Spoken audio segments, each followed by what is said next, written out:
Hey folks, good morning. I am at the Above the Clouds Hostel in mile marker 20 of the Appalachian Trail. Today is day 3, February 22nd, 2022. And it was cool staying here last night. Got to talk to some hikers, and people that own this place are really cool and know what the hiking lifestyle is all about. So they're real helpful with everything. So they're gonna give us breakfast. Actually, we're gonna head out to the trail today. The plan is to do about 10 or 12 miles to hike what's got to be the coolest name. I don't know if it'll be the coolest mountain on the trail, but the coolest named mountain on the trail, Blood Mountain. Blood Mountain. So that should be fun. And then we're gonna ride in Neel Gap, which is a town, and it's not quiet because people are eating breakfast and doing things. It's noted that this is the spot where 20% of hikers quit. So if I make it past today, which I think I'm going to, I'm going to be elite hiker. All right, so I'll catch up with you again when we're on the trail. Hope everyone is well. We'll see you soon.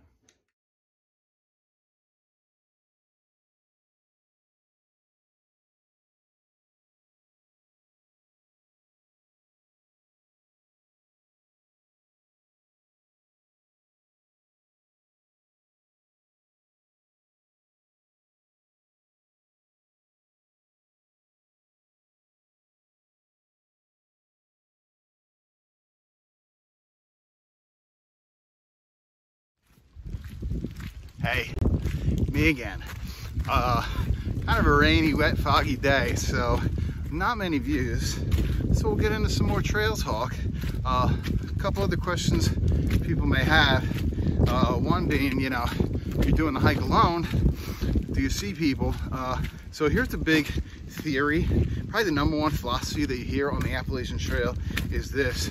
It's called hike your own hike, which means, you know, in life, when you're trying to organize a big group and it's a nightmare, wait, shouldn't we do dinner then?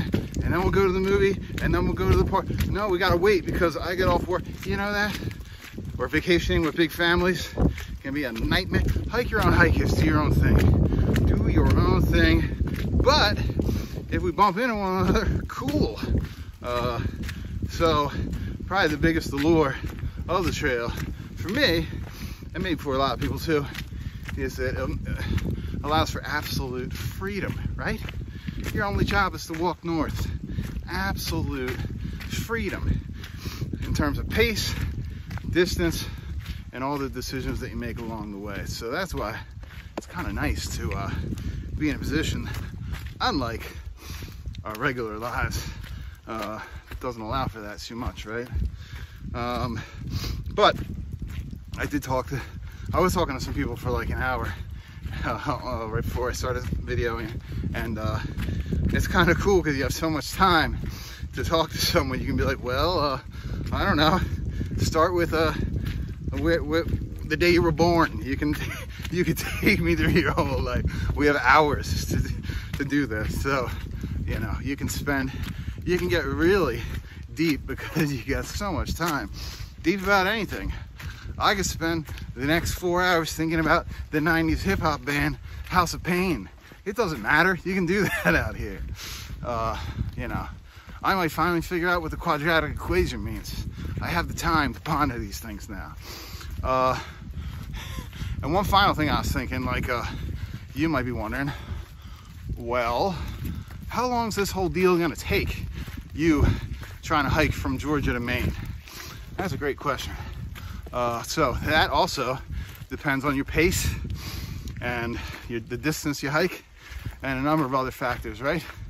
But I have a plan. I would like to get to Maine late June, early July, right in that window.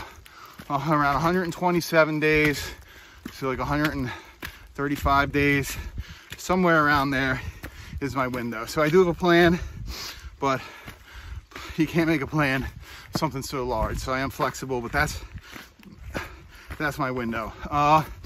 You know, do I think I will make it? There are two things I can't control, right? I can't control if I get injured. And the fact that I'm video recording while hiking, I think greatly increases the chances of me getting injured. So if I break an ankle within the next 5 minutes, I'll have to go home, right? Nor can I account for maybe getting sick or like a family emergency. All these things would knock me off the trail. But putting those things aside, and you can't really put those things aside, right? Because they are real factors. But if you're asking me mentally, do I think I can walk from Georgia to Maine? All right, I'm gonna live to regret this answer. Maybe I'll delete this video later. Do I think I can do it mentally? Absolutely. All right, signing off. All right, a foggy, rainy day in Georgia as we cross Slaughter Creek on our way up to Blood Mountain. Who's scared? What's going on here, folks?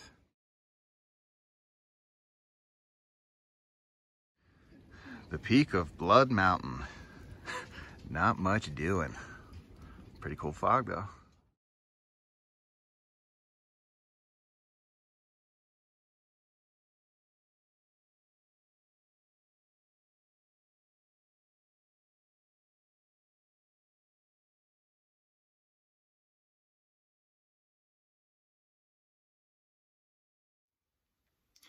And thus concludes day 3.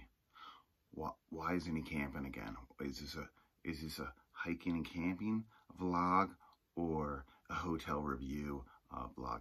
Yeah, admittedly indoors again. The weather in Georgia has been atrocious for the past 2 days. It rained pretty much all day today.